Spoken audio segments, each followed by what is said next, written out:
Welcome back to the Social Impact Level Up podcast. This is where we blur the lines between business, nonprofit, and impact. I'm your host, Wendy V, and I'm a social impact strategist here to help you build a successful and sustainable legacy of social change. In this week's episode, we're going to hear from a social entrepreneur who has been on a journey to change the world just like you. If you are interested in social entrepreneurship, this is the place for you. Let's jump right into this week's episode.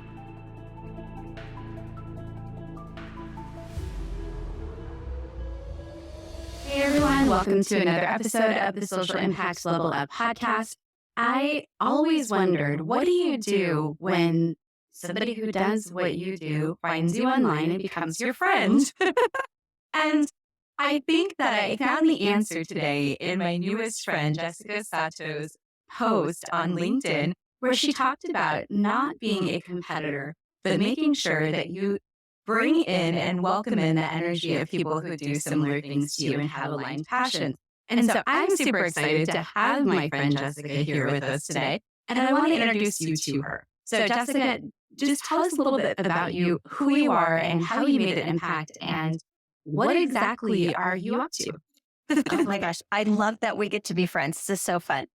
So I have been in business for about 10 years, primarily in the leadership development, coaching, business growth space. And over time, I found myself asking questions like, why am I doing this work? What kind of impact am I actually making? And the longer I dug into that, the more I realized like, oh, wait, I can actually use my business for good. And so the more I dug into that, I realized like, wow, this is actually a thing. And so I've been on this journey to really help women founders, primarily thought leaders, change makers who are trying to use their business for good, do so in a way that is sustainable, is scalable, is good for them as human beings, right? Like there's no point in building a business if you personally can't thrive as well. And so I spend a lot of my time talking about big ideas and really focused on the strategy behind businesses. So the primary work is with those female founders and really trying to help close some of those gender gaps, making opportunities available for women, and things along those lines. And it's really refreshing to hear someone say, yeah, and there's these other things that women go through that need to be sort of attended to as founders that may not be the same for men or for predominantly male-driven firms. And I think that I've even heard other women founders say, my industry is very male-dominated, and coming out and starting my own firm is really difficult because I feel like I'm the only one. Yeah.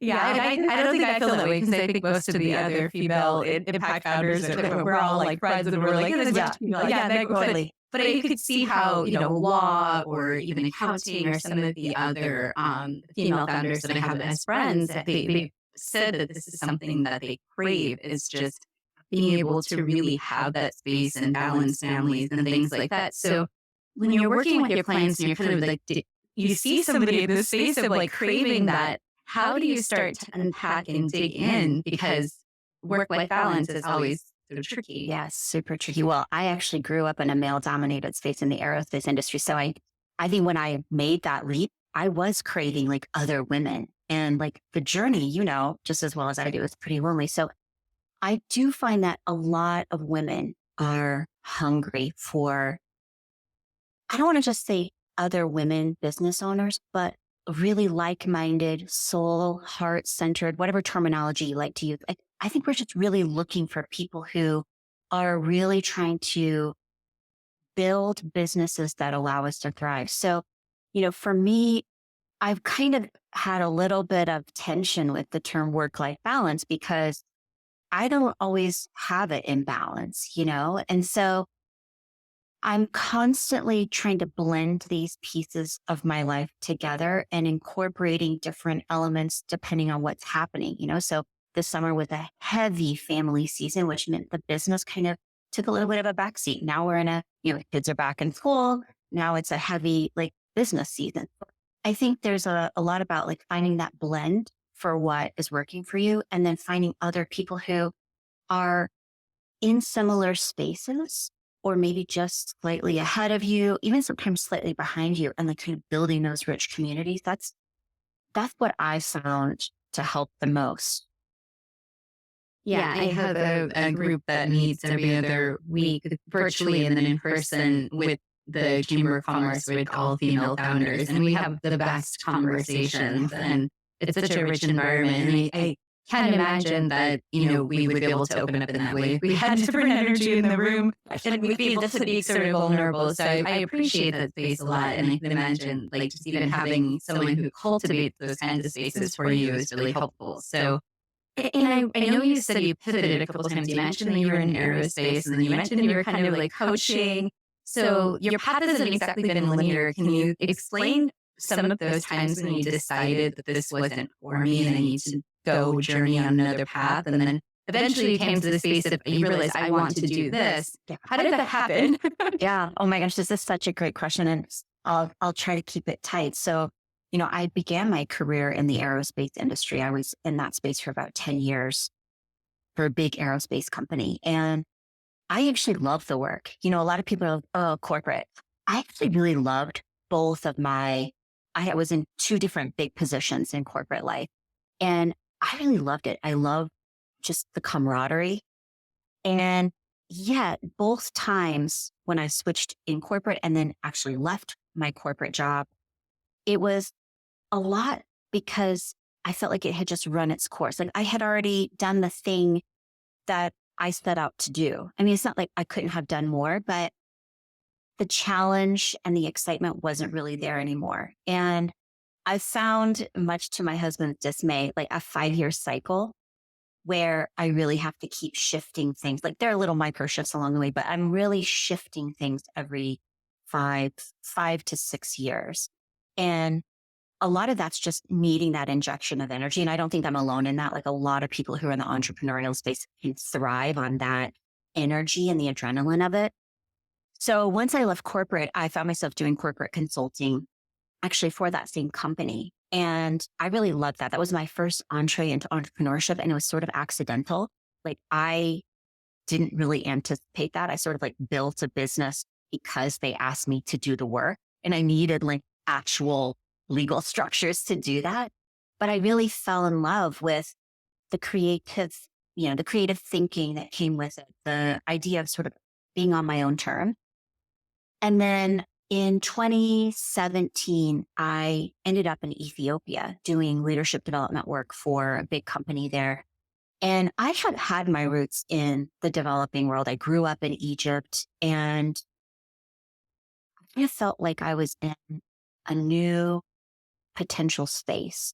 Not so much just being in the developing world, but I could see the impact when we partner with people who are from, operating in a different skill set or just have different needs, where when you are in partnership and in relationship for mutual success, that's when things start to shift. So came back from Ethiopia, really loved that. But I was sort of getting to that point where I just wanted to be doing different work. I wanted to be outside of that corporate culture. And I found a home with female entrepreneurs. And I have spent the last six or 7 years working with female entrepreneurs around mindset, around strategy, around business growth. And it wasn't until mid last year that I just felt like something was missing. And it kind of reminds me of like that journey that you make in your corporate career where you're kind of like, I'm doing all the things. I built the thing. I hit the point that I was trying to make. And yet it's just not as exciting, or that there's something more that you are missing. And for me, it just kept coming back to what is the point of this work? Like it never sat well with me to just make money in business. It's always been like this thing in the back of my mind. And, when I was in the corporate world, I actually had a really powerful mentor who worked in global corporate citizenship. And it was like my first awareness that like business could actually be used for good and not just always stuck in the back of my mind. And so as I was looking at my own business and I had been talking with my own clients, I realized like all of us had this deeper desire to do good in the world. We wanted our businesses to be a tool, a way that allowed us to have bigger reach. And the more I dug into that, that's when I realized, oh, wow, this is actually a thing. We can really be strategic. I mean, that's totally my jam. I do a lot of strategic planning. We can really be strategic with like what we're trying to do. Like, how do we know that our business is actually creating impact? Like, those are the questions that were really percolating. And so I just dove headfirst into this big question of like, could we really turn this business into a way of helping female founders, thought leaders? I do a lot with TEDx speaker coaching. Could we help women really be intentional about using their business in this way? Like picking up on the thing that they're trying to change or the issue that they see in the world that's not working for them. Could we do something with that? And it has been so fun to know that we're like, yeah, we're helping you build a business that's successful, profitable, and that business is actually helping create change in the world. So I don't know how those pivots have like been, I don't want to say they haven't been intentional, but they've always sort of snuck up on me.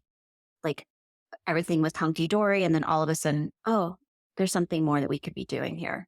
There's like 10 million questions I could ask you now as a follow up to that whole thing. But I think that the place I want to start is the mindset, because it's so difficult to get to even imagining what your impacts could look like if you don't have the ability to, lean on your growth mindset, open yourself up to possibilities, do the visioning work, work with the coach or step out there and do some uncomfortable things to get to where you want to go. So tell me more about like you in that mindset of going from working for someone else, saying, yeah, corporate's maybe not for me, but impact work is for me. Like, how did you make that shift from employee to your own boss, from somebody else's impact mission to your own impact mission? Like, what was that mindset thing like for you? And then how do you kind of walk your clients through that mindset stuff? Yeah, great question. So, I mean, I said that I kind of became an accidental entrepreneur, and there's so much in that. I mean, I was operating, I'm not even gonna lie, probably 7 years as more of a practitioner. Like I was very successful with this corporate consulting gig, but I really wasn't strategic. And it wasn't until actually that situation in Ethiopia that I started to realize, wait a second, I'm really just out there doing the work. And when it comes to being a business owner, like I'm not even thinking like that. And there was actually sort of a catalyzing event that happened. I was set to go to Ethiopia for my final trip. I was there 4 different times in 2017. And I was, like I said, gearing up for that trip. And I got an email the day before I was supposed to leave. And they said, this trip is canceled. And, as a contractor, you're sort of freaking out because like, if you don't do the work, you don't get paid. And it's spiraling and kind of freaking out. Like, what the heck am I supposed to do? This is like a $27,000 gig. And I started looking into my contract, actually with a nudge from my husband, who was like, don't you have a contract with a cancellation clause? And I thought, oh my gosh, I didn't even think about that. And yep, sure enough, I did. Supposed to have 2 weeks notice. And then the mindset question was like, should I ask for it? Like, there was so much baggage of like, I didn't do the work. Like, is it okay? And again, I'm thinking, wait a minute. Most men who are running businesses are not asking those questions. They're just like, this is the contract. I'm going to bill for it. And it wasn't until I had a conversation with the liaison, and he said, so you think you should get paid for work you did not do? And it was sort of like one of those questions where you're like, oh my gosh, what do I say? And I'm not a very confrontational person by nature, but out of nowhere, like deep within the deepest parts of my soul, I was like, yeah, you should pay me because that's what's in the contract. And he said something that literally changed my life, which is, okay, I just needed to hear you ask for it. And honestly, I think of that as like before the call, after the call kind of a moment, because that's when I really had this deep awareness that I had just been floating, existing, running a business. And that made me realize that you need to be more strategic. You need to take actual ownership. And that really launched me on a journey of, going from employee to being the boss of my own business and wanting to help other women. That was really the shift that pushed me to working with women entrepreneurs, because so many were like, oh, I would never have asked for it. So I think Or you that would have transition, discounted it. You would have. oh, 100%. And actually, Oh, I'll take half because I didn't do the work. I actually thought about doing that. I was like, should I ask for half? I don't know. And, they ended up paying me that full amount. And then I went back and finished the job. And that experience, even now, I mean, I have like a little card on my desk that says, ask for it. Not from a permission perspective, but like you have to, as a business owner, have to be clear about what you want and put it out into the world. And I think, that next transition of moving from owning a business to really helping other people think about their role as the leader of their own business and really be able to create change. Same kind of thing. Like you have to put out there what you're trying to do. You have to have thought really strategically about how can you do that? The strategy is so huge. I work a lot with my clients on the strategy for their impact mission, because I think that people get stuck in the question of, well, I want to do good and I don't necessarily know how. And one thing I talked about in the podcast before, I know you listened to the podcast, so you've heard this, the complexities of people's understanding of what social business is. And that's the next question I want to ask you, because you've had a few years, transitioning into being a social business, but also helping seeing what's possible with other social businesses. If someone was just hearing for the first time this concept, had no idea what social impact or, social businesses or any of these things are, how would you advise or describe to them what we're doing here with businesses and helping others? When that general term, help others. Yeah. How do you explain this concept to people and break it down for them so it's more free? Yeah, this is such an interesting question, because I think there's a lot of ways to answer it and there's a lot of ways to do this. For me, I think people's first inclination is like nonprofit work. And that's a very natural space to be in for this kind of thing. But I knew that wasn't for me. I really wanted to have a for-profit business. And so the way I talk about this with my own clients is that we are leading first and foremost with this, whatever this thing is that you're trying to address, whatever problem, social change, certain narrative that you're trying to shift, whatever that is, we're leading with that. That is sort of the filter that we're using. But you cannot have the kind of impact that you really want to make unless you're running a profitable business, right? I'm only speaking in the for-profit space. So for me, the way we deal with this is really helping people think about the tension, holding the tension between impact or purpose driven type work and what you need in order to run an actually successful business. And I think people are really surprised that you can do both. I honestly think, and I think this is why sometimes we like glom on to people who are in the spaces that we're in, because so many people are new to this space. I don't think people are new to the idea of social change. They're not new to, an insertion into the business to do some kind of initiative. But I think many people are still unclear, maybe new to the idea of running a for-profit business that has a very strong social impact. And so a lot of the work I do is really around educating, like, you can do this. This is why you should do this.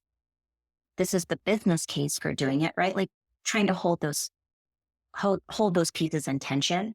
And it's funny, someone asked me once, what's easier, starting a social impact business from scratch with the impact built in, or inserting it later down the road? And I think there are two different kinds of issues. I think, sort of, it's nice to build it from the beginning. But I would say most people haven't had the luxury of doing that. And so we're building it in and restructuring businesses. And so I think talking a lot about how you can, that it is in fact possible to hold that tension, right? You can make a difference and make money in your business. And oh, by the way, there's nothing wrong with it. Yeah, you can have an impact mission that's complementary and supports your mission for profit. And when you're designing them, being intentional about how they relate together. So I mean, I have a million other questions for you, but since we're on this topic already, I was thinking of a question. I was like, I really want to stump Jess with a question from She's not heard me ask anyone else. Oh gosh. Okay, here we go. Here we go. So do you have a favorite impact brand that when you see the thing and you're like, all day, I'll spend the money, I'll buy it, or I'll invest in it, I'll work with this person. Who or what is that for you? Because I know you've probably seen more impact brands than a lot of people have. Yeah. Gosh, this is so interesting. So, I mean, there's certainly the big brands, right? I mean, that I'm naturally supporting, not from a work perspective, but just like as a consumer, like Estonians, we live in Colorado. So we're always out in nature. So anything that has to do with environmental sustainability is kind of a big deal.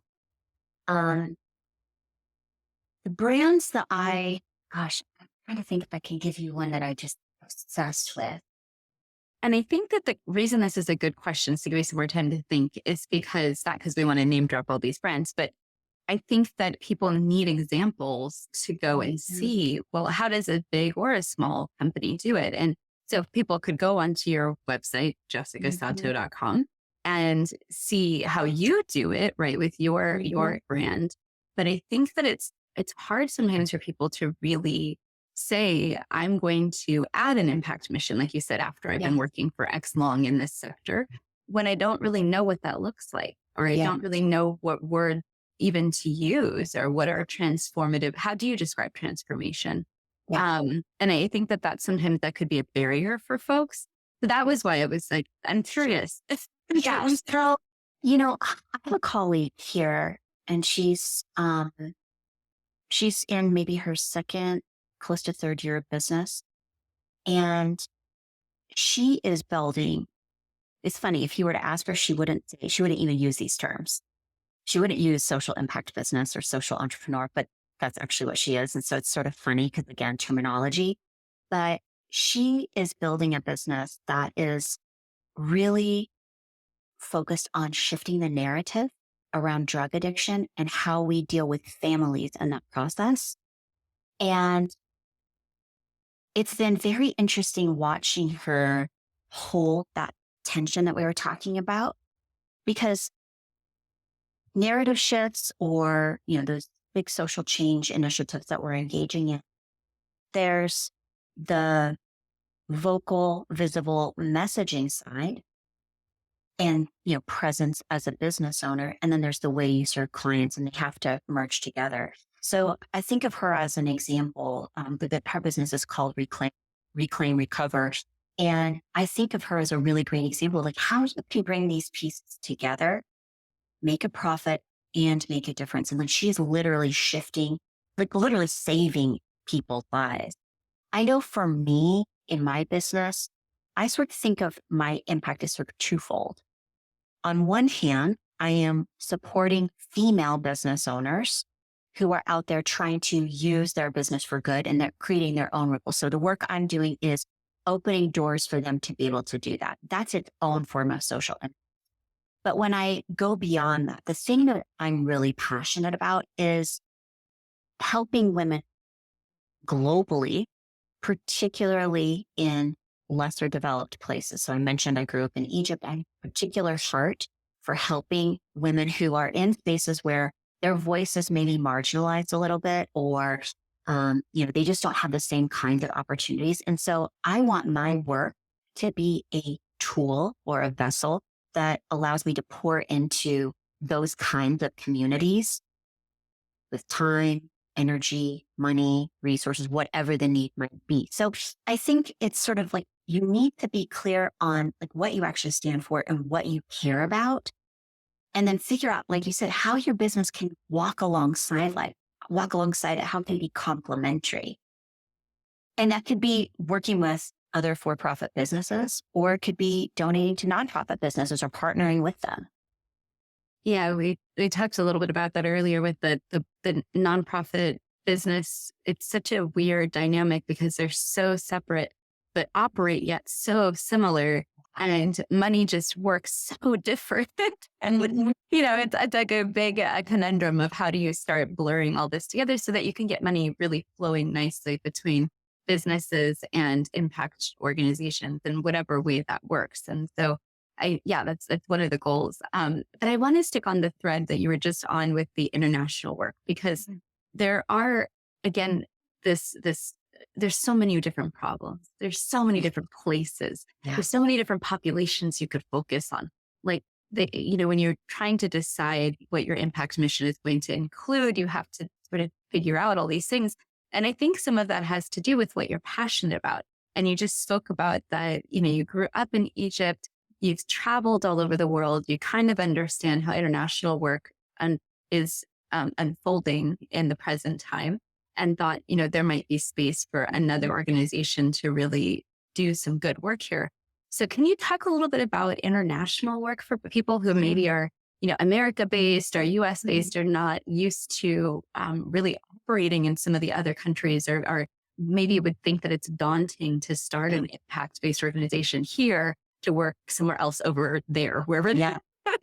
Yeah. I mean, this is such a good question, because it's not super easy. I mean, I'm a huge believer in making sure that we're not just trying to plop our solution into someone else's reality. So, when I decided to start focusing a little bit more on Egyptian women as a sort of ancillary part of the business, I knew that I couldn't just pop on a plane and pop over there and just make it happen, right? So a lot of it starts with relationship building. I think it starts with, why do you want to do this? And why is this so important to you? Like, what's the connection? Because people need to understand that there's a genuine desire, that there's not particularly when you're talking about developing countries, that there's not some predatory purpose. So why do you want to do that? And really understanding what that is. And then actively seeking out relationships and partnerships. So I did a lot of research on the Egyptian women's entrepreneurial space.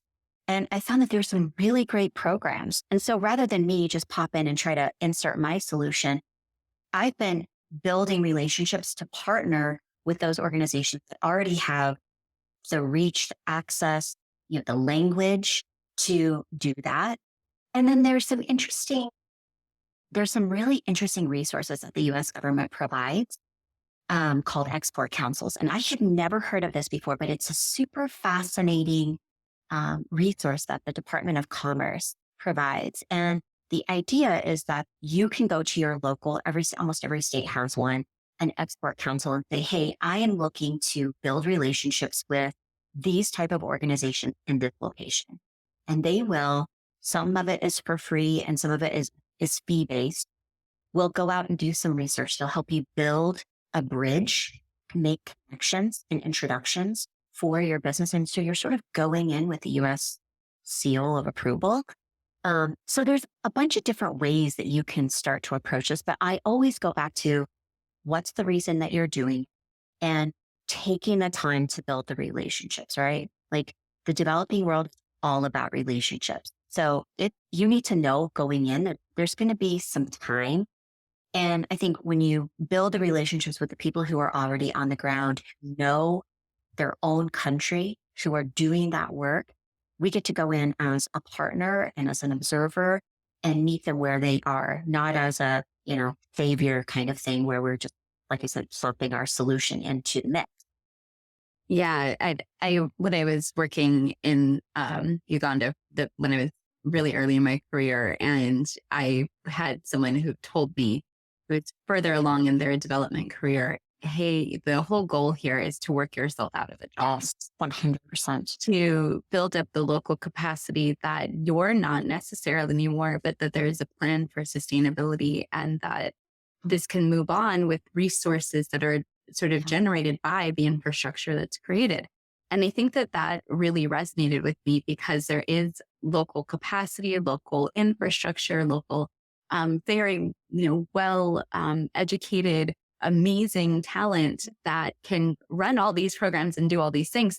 So you don't necessarily need to like pick yourself up and move anywhere. I mean, I have several times, but yeah, but that was, I think, more my own choice than their, need for me to be there. But it is helpful to have that experience and to go in person. And I know you have lived in Egypt, gone, and you understood the culture. And so I think that sometimes not plopping your solution, but plopping yourself and your life and your understanding of another culture, maybe putting yourself there for a while if you're going to put a project anywhere outside of your own country of origin, because you really do need to understand the context. You need the time to make the partnerships. And it is a little bit easier or lower barrier, I think, when you're there in person. It's great to hear there's resources. I didn't even know about that resource. Yeah. It's like, go ahead, Jess, spill the beans on that. Yeah, seriously. Like if that is on your, if that's a path that you're trying to go, I definitely recommend reaching out to your local export council. When I heard about that, it was like my brain exploded. I'm like, what? This is a thing that this kind of like, it all of a sudden took this thing that seemed really impossible and made it seem like, wow, this is actually doable. And I've had several random conversations. And I think the other thing I was about to say, I've had several random conversations. And I think that's also part of it is talking about the thing that you're really passionate about and the thing that you really want to do, because you just have no idea who has those kind of connections or shares a similar passion. I've been connected with so many people in Egypt just by having random conversations. So it's talk about it all the time. Yeah. We talked about it first time we talked. And I think there's just like this glowing, I think, way about you when you do talk about this, you can tell it's something that you're passionate about and it lights you up. And I think that that's one part that people struggle with sometimes is finding that purpose and that passion, and then being able to really explore and understand, package it into something that's going to be that complementary impact mission for their profit mission. So with you and how you've kind of structured your work in your business, I know you don't just work yourself to the bone doing all these amazing things. You're not going to do come back from vacation in Korea and you just have like this wonderful way of, you said work-life balance is always what it is, but you have a way of intentionality that you have explored for yourself and found works. So can you describe a little bit about your own well-being routine that allows you to then show up and serve others in all these different ways that you describe? Yeah. Oh, I love this question. And I honestly think we don't talk about it enough, especially in this space. Like this is hard work and we have like these big hearts, right? So it's easy to just work, work, work. Like I said, I live in Colorado, so I have access to a lot of nature. And I found that when I really started to hit the wall, when I just go off the grid for a couple of days, and there are many places to be where there's no cell coverage or anything, it allows me to get regrounded. And so knowing that about myself, I've built a bit of a routine where I'm out walking in nature every single day, and to live next to a big open space, views of Pikes Peak or everywhere. I'm on the Front Range. And so that's really helped because it allows me to stay connected to my body, stay connected to the earth, and just get clear headed.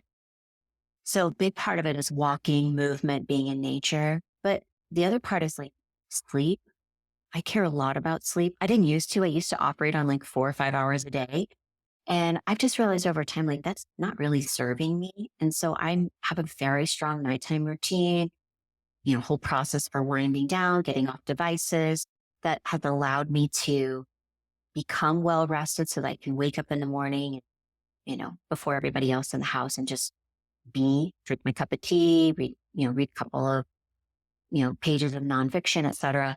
And so just kind of found these rhythms that allow me to stay grounded. I'm not perfect at this by any means, but I found that like sort of those nice to haves are not as effective, like a massage, petty. Like I do those things, but they're not as effective for me. Like I just really prefer to be out in nature, stay in a pretty consistent routine. And, when it gets crazy, because like inevitably there are ebbs and flows in the business, I sometimes will have to pull myself back because I can feel that fatigue that no amount of sleep is going to give you, that kind of rest that you need. And so that's when I'm like, okay, it's time to go off the grid. So that's just a little bit, but I think, it's completely unique to everyone, but I definitely think it has to be a huge priority in this space. Like leadership as an entrepreneur requires self-leadership first and foremost. A big part of that is like how you take care of yourself. Yeah, I call it your wellness recipe because it's those things that are foundational to you that you sort of do all the time. Like you said, go off the grid, drink your cup of tea, keep on your morning routine. And then it's those things that expand you beyond your comfort zone and really kind of bring in the growth and the opportunities to really stretch yourself as a person who's here, with a purpose, essentially. Yeah. But like that wellness routine for me includes daily walking. It includes the camping and being like off the grid and nature and just like, smelling fire. Yes.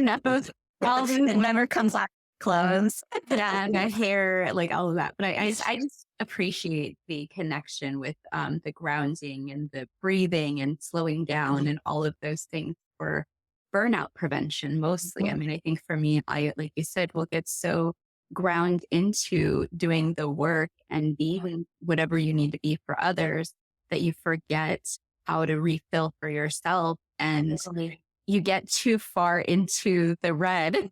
Yeah, absolutely. It's like alert, something has to give. And so I think when you said I can't always balance it, that really resonated with me because I saw that as like, at least now you probably get close to the red and recognize some signs or symptoms and then push yourself back a little bit. Exactly. It's interesting. Like Korea, like you said, I just came back from Korea. I was there with my son. And in the lead up to that, I was feeling really maxed.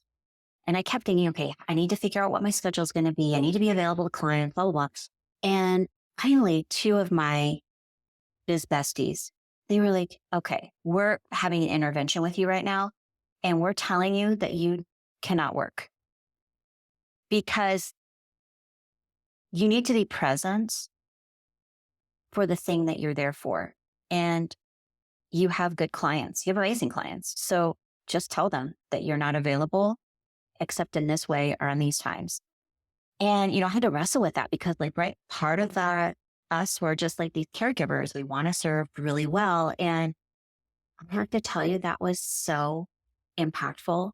So I think part of the wellness recipe here is having people in your life who are with you in it, who are telling you, hey, we are noticing this about you and we're having a little intervention. This is all in love, of course, but it came back rejuvenated, and I'm not sure if I would have done it on my own.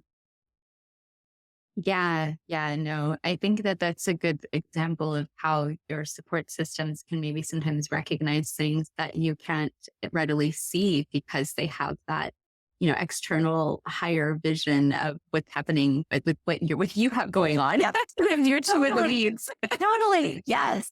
Yeah, that's good friends. Good job, guys. So the thing I really want to get to before we kind of start wrapping up is thinking about you and your vision for change and what you see as the potential for this impact space. What is your hope for where all this social business stuff will go? I mean, I know I have my opinions, which I'm going to share with you after you share yours, but I want to hear, what do you see in the future as what you think this is going to lead up to? Well, what I hope is that it becomes sort of a non-thing, that it just becomes the way that we do business, that we're all so mindful of the challenges that are out there and that business uniquely has the capacity, the ability, the innovative wherewithal, et cetera, that that's just the way we do business. We lead with purpose first. We lead with a clearly stated impact mission. And the business is the engine that allows you to do it. It is the thing that allows you to actually make that kind of impact. I long for the day where this isn't like some specialty, super niche. It's great for business, but I just don't want it to be this one-off. I really want it to be the gold standard. And I feel like companies are starting to recognize that this is the way forward. Like it's not just a revenue issue, right? Consumers want it. I think many businesses actually want it. They just don't know how. So I really long for the day that this is the norm. And I think we're a ways from that, right? The forces of capitalism are alive and well, right? So I think it will take some time before we get there, but I think we're going to continue to see an increase in businesses that are imperfect and yet they're trying. And I think on the flip side of this, I think as consumers, if we can have a little bit more grace with businesses that are actually trying, they are, like I said, imperfect, but their intention is good. I think we could do better as consumers at having some grace there. So I think part of it is a business driven and sort of is consumer driven, and just recognizing like this is really hard work and we're not going to perfectly make these kinds of big systemic changes. The other part around that I think I would really love to see is just more collaboration where we're all working in concert together. Like I use this example with my clients from the movie Finding Nemo, where the fish are all swimming around like crazy in the net and they're trying to break out in order to get free. And it's not until I think Nemo's dad or something, or somebody saying, swim down, throw down. And they all slowly start swimming down until they're all working in concert in the same direction. The net breaks and the thing happen. And then they're free. They're free. Exactly. And so I would just love to see nonprofits, governments, businesses, individual consumers all working in concert, like recognizing like we have these big global challenges that are happening up here and down here at our local level. And when we work together collaboratively, not necessarily in competition, I mean, that's where we started this whole conversation. When we're not in competition with each other, but in collaboration with each other, that's when we're really going to see these major shifts. I was going to ask you about this topic before we ended, so I was so glad you went here. I think you're right, and I know you said the big C word. It is hard with capitalism being the sort of de facto way that we think about how business runs, but it's not necessarily how it has to run. Yeah, so totally. We could have the ability to use our buying power in different ways and really be a little bit more thoughtful as each individual person or more organized as societies around these topics. But instead, what we see is, sometimes we'll see impact-driven brands failing because they don't have the consumer base or the support or the profit to continue to move on and not only do the good work, but also just do the work that they need to do to stay afloat.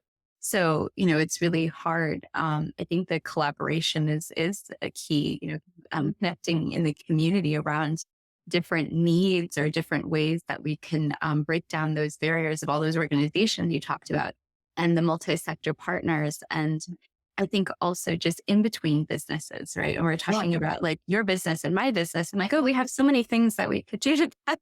Yeah, totally. There's so many ways we can collaborate.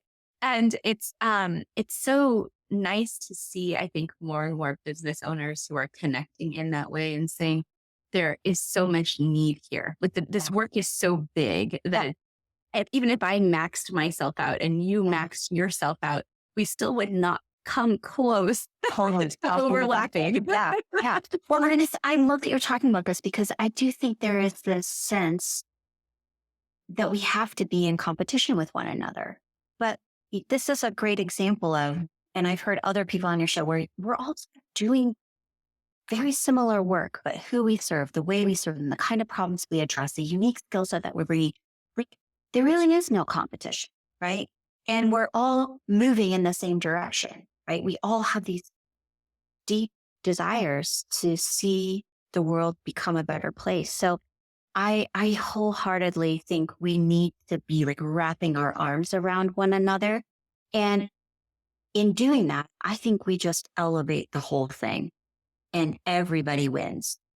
Yes. And I don't know what my Threads life would be like without you. So even just for the support on social media, we need each other. Yes, totally. Yeah. But anywhere we interact is always a good time. So I appreciate you so much and your friendship and in our journey, sharing just all your wisdom and where you are and just all the passion that you have. It's always so nice to talk to you. But I wanted to ask you if you could, I know obviously you have your website, jessicasato.com, which we'll put into the show notes. But you also have one more new project that you wanted to talk about so that you're really excited about. Could you tell us a little bit more about this private podcast that you have? Yes. So, my clients were sort of asking like for just additional stuff. Like I'm very strong on LinkedIn, Instagram, like there's tons of stuff that's out there. But I wanted to be able to go deeper and have different kinds of conversations. And so this idea of a podcast had been in the back of my mind for a lot of years. And I was like, oh, I don't really want to do that. But I say often, like, you have to use your voice, right? You have to put your big ideas out there. And so I thought, what if I test this out? And I do this 100% on my terms. And that's where I created the Purpose and Profit podcast. And it is, like you said, it's a private podcast. So you do have to subscribe.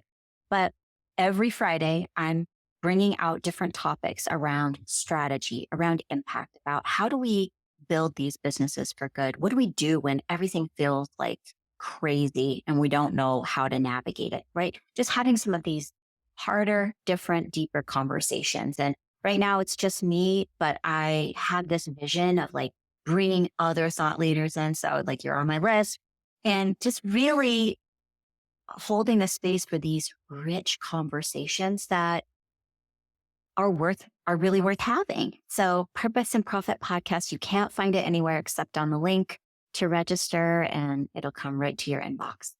And that's on your website.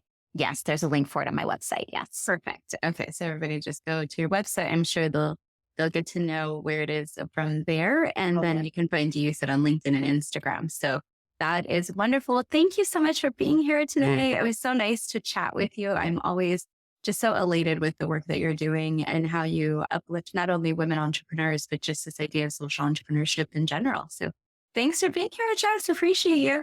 Thanks so much for having me. This is awesome. All right, everyone. Thank you for being here. And check out another one of our episodes somewhere in our feed or stay tuned for another one dropping next week.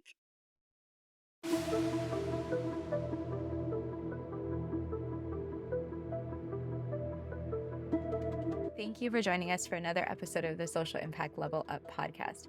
It's been awesome to interview today's guest, and I hope that you leave inspired to take action.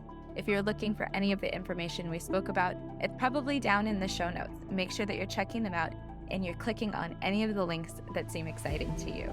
If you are looking for a coach or a consultant to help you with your social impact or your sustainability, reach out to me via my website, hop on my email list, or jump into one of my programs. All of the links are below. So excited to have you as part of the collective. Make sure that you come back and join us for another episode next week.